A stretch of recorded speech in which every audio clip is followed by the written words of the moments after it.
तो आज मैं और तानिया हम लोग साथ में जा रहे हैं दिल्ली के कन्नाट प्लेस के आसपास के 3 टॉप टूरिस्ट अट्रैक्शनों को कवर करने के लिए, जिसमें सबसे पहले हम लोग जाएंगे उग्रसेन की बावड़ी, जिसे भूतिया बावड़ी भी बोला जाता है, और यहाँ पर पीके की शूटिंग भी हुई थी। और यहाँ से हम लोग जाएंगे माथा टेकने के लिए पास में ही बने हुए दिल्ली का सबसे बड़ा गुरुद्वारा, जैसे गुरु बंगला साहिब के नाम से जाना जाता है। और शाम को हम लोग पहुँचेंगे इंडिया गेट, जहाँ पर हम सलामी देंगे अमर ज्योति को, जो कि प्रतीक है और भारत में शहीद हुए जवानों का। मेरा नाम है संजय सिंह और मेरे साथ में जो मित्र बैठी हुई हैं वह रूस से हैं और उनका नाम है तानिया, और हम दोनों मिलकर स्वागत करते हैं आपका अपने यूट्यूब चैनल पर, जिसका नाम है जकूस। सुबह की पहली किरण के साथ में ही हम लोग पहुंच जाते हैं दिल्ली के कन्नाट प्लेस के पास में स्थित उग्रसेन की बावड़ी। और अगर नज़दीक के मेट्रो स्टेशन की बात करें तो राजीव चौक यहाँ से करीबन आधा किलोमीटर की दूरी पर है। अगर इसके पौराणिक कथा और इतिहास के बारे में पता लगाया जाए तो बहुत अधिक ऐसे साक्ष्य मौजूद नहीं है जिससे यह पता लगाया जा सके कि यह बावड़ी कब बनाई गई थी और इसका इतिहास कितना पुराना है। पर ऐसा माना जाता है कि यह महाभारत के समय काल की है और इसे 1400 शताब्दी में उग्रसेन राजा ने पुनर्निर्माण करवाया था। इस बावड़ी से जुड़ी हुई कई डरावनी मिस्ट्री भी मौजूद हैं। ऐसा बताते हैं कि जब यह पुरातत्व विभाग के संरक्षण में नहीं थी तब यहाँ पर काफ़ी ज़्यादा हत्याएं हुआ करती थी और यहाँ पर लाशें मिला करती थी। इस वजह से इसको मिस्टीरियस बावली भी बोला जाता है। ऐसा भी माना जाता है कि यहाँ पर जो पानी भरा हुआ था जो वो काले रंग का था और वह लोगों को अपनी ओर आत्महत्या करने के लिए उकसाता था। पर ये सब भ्रांतियाँ हैं। ऐसा यहाँ पर मैं आया था तो मुझे ऐसा कुछ भी यहाँ पर बहुत ज़्यादा डरावना नहीं लगा। हाँ, अगर इस बावली के स्ट्रक्चर के बारे में अगर बात की जाए तो यह बहुत ज़्यादा पुराना है और ऐसे स्ट्रक्चर 8वीं शताब्दी से लेकर 10वीं शताब्दी के बीच में बनाए गए थे। तो यह कुछ उस टाइप से बने हुए हैं। तो ऐसा भी माना जाता है कि इसको 8वीं शताब्दी में बनवाया गया होगा। इसी वजह से इतने पुराने स्ट्रक्चर होने की वजह से लोगों को ये थोड़ा सा डरावना सा लगता है। मिस्टीरियस होने की वजह से यहाँ पर लोगों का आना जाना बहुत कम था। पर जब से यहाँ पर कुछ बॉलीवुड मूवीज़ की शूटिंग हुई है यहाँ पर लोगों का आना जाना बहुत अधिक हो गया है, प्रचार प्रसार होने की वजह से। यहाँ पर आमिर खान की एक मूवी आई थी पीके, उसकी भी शूटिंग हुई थी, जिसमें आमिर खान को रहने के लिए दिल्ली में जगह नहीं मिलती है तो वह यही बावड़ी पर आ जाता था और रात को यहाँ पर रुका करता था। पर आप आमिर खान नहीं, आप ऐसी कोशिश मत कीजिएगा। रात में यह बावड़ी का बंद हो जाती है और इसमें ताला लग जाता है। इसी वजह से रात में यहाँ पर आना सुरक्षित भी नहीं है। तानिया को शायद यह बावली बहुत पसंद आई है क्योंकि उनके यहाँ पर इस तरह की बावलियाँ नहीं होती हैं, इसीलिए यह उनके लिए एक नई चीज़ थी, नया अनुभव था। शायद उन्हें पता नहीं है कि इस तरह के मोन्यूमेंट पूरे भारत में कई सारे भरे पड़े हुए हैं, बस उनको एक्सप्लोर करने की ज़रूरत है। अगर आप यहाँ पर आना चाहते हैं तो सबसे अच्छी बात यह होगी कि यहाँ पर किसी भी तरह का कोई प्रवेश शुल्क नहीं है, इसीलिए आप यहाँ पर पूरी फैमिली के साथ में आ सकते हैं। उग्रसेन की बावली के सबसे नज़दीक का जो मोन्यूमेंट है वह है जंतर मंतर, और यहाँ पर कई सारे ऐसे भारतीय उपकरण रखे हुए हैं जिनसे समय की गणना की जाती थी। तो हम लोगों ने पहले ही जंतर मंतर को जयपुर में विज़िट कर लिया था और वहाँ पर जो इंस्ट्रूमेंट हैं वही सारे इंस्ट्रूमेंट यहाँ पर भी लगे हुए हैं। तो यहाँ पर हमने प्रवेश ना करते हुए हम लोग सीधे चले जाते हैं गुरुद्वारा, जो कि दिल्ली का सबसे बड़ा गुरुद्वारा श्री बंगला साहिब है।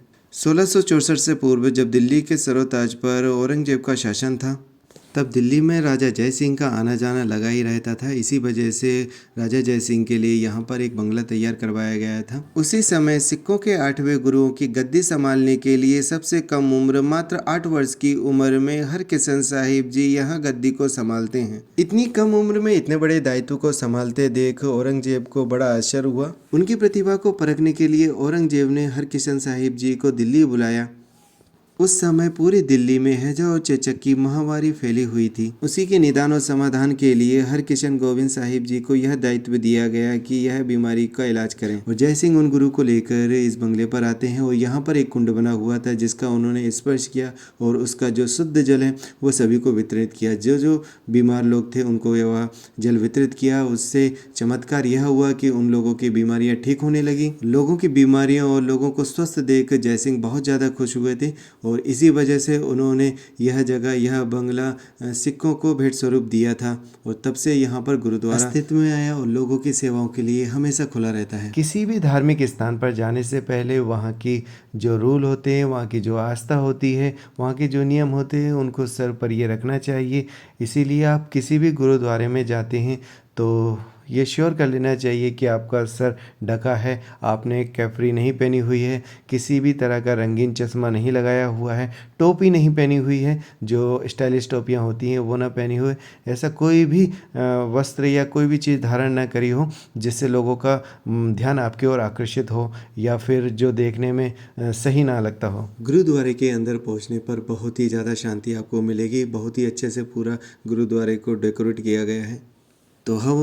तो अब हम लोग चलते हैं गुरुद्वारे में चल रहे लंगर को चखने के लिए, जो कि प्रतिदिन करीबन 15 से 20 हज़ार लोगों के लिए बनाया जाता है शुद्ध स्वादिष्ट भोजन। लंगर चखने के यहाँ पर भी कुछ रूल हैं कि आपको जितना भोजन की आवश्यकता है प्लेट में उतना ही भोजन लीजिए, क्योंकि यहाँ पर भोजन को छोड़ा नहीं जाता, जूठा छोड़ा नहीं जाता, इसीलिए इन बातों का अवश्य ध्यान रखें।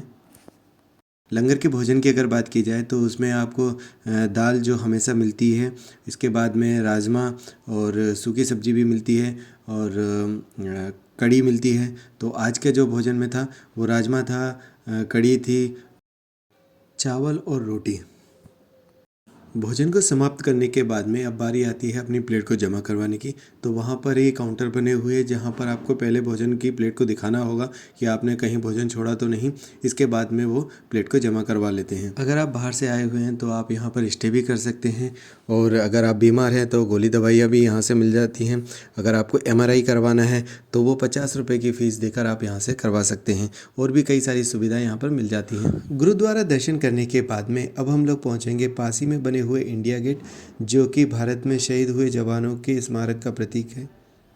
और तानिया यहाँ पर आके बहुत ज़्यादा खुश थी, उसे इंडिया बहुत ज़्यादा पसंद आ रहा था। तो हम लोग वहाँ पर पहुँचने के लिए इस तरह से रोड के नीचे टर्मिनल बनाए गए हैं, तो वहाँ से होते हुए हम लोग पहुँच जाएंगे इंडिया गेट।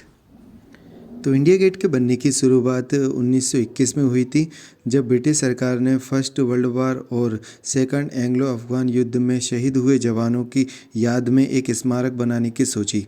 इस स्मारक को बनने में करीबन 10 साल का समय लगा और 1931 में यह बनकर पूर्ण हुआ। क्योंकि यह स्मारक जवानों के शहीद का प्रतीक है, इसी वजह से ही सबसे पहले इसका नाम ऑल इंडिया वार मेमोरियल रखा गया था। उसके बाद में फिर इसको चेंज कर दिया गया और अब इसे इंडिया गेट के नाम से जाना जाता है। इंडिया गेट परिसर के अंदर ही बना हुआ है अमर जवान ज्योति स्मारक, जो कि 1971 में पाकिस्तान युद्ध में जो शहीद हुए थे जवान, उनकी याद में बनाया गया है। यहाँ पर सुबह और शाम ध्वजारोहण और ध्वजा अवरोहण होता है, तब यहाँ पर परेड होती है और जो शहीद हुए हैं उनको सलामी दी जाती है। हम लोगों का सौभाग्य था कि हमें वही टाइम पर जाने को मिला जब वहाँ पर परेड चल रही थी, सेरेमनी चल रही थी।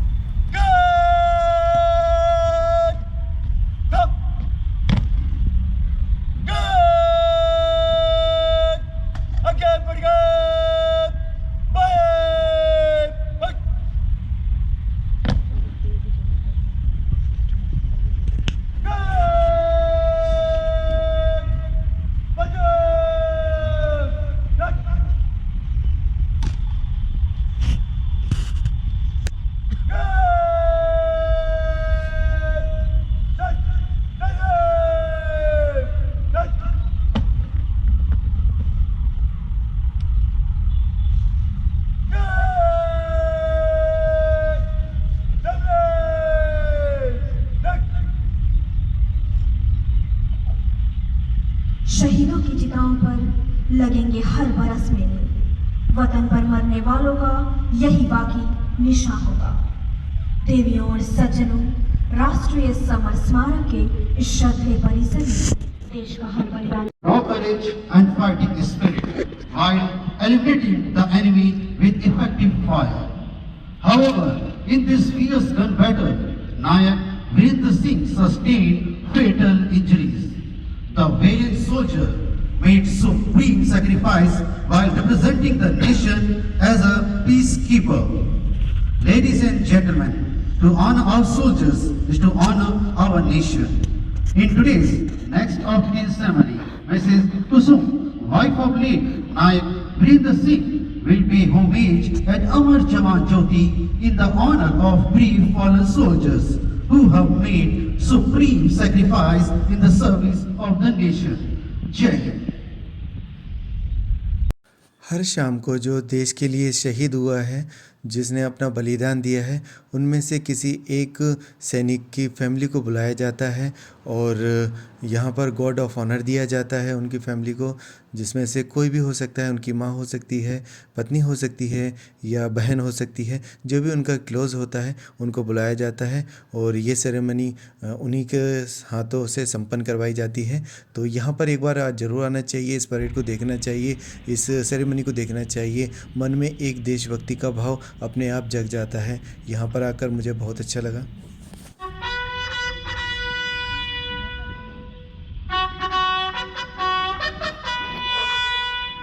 कमेंट में भारत माता की जय ज़रूर बोलिएगा और अगर आपको वीडियो अच्छा लगा है तो वीडियो को लाइक कीजिए। चैनल को सब्सक्राइब नहीं किया है अभी तक तो सब्सक्राइब कर लीजिए, क्योंकि आगे के वीडियोस जल्दी ही इसी पर और भी आने वाले हैं, तो आपको बहुत ही अच्छा लगेगा उनको देखकर।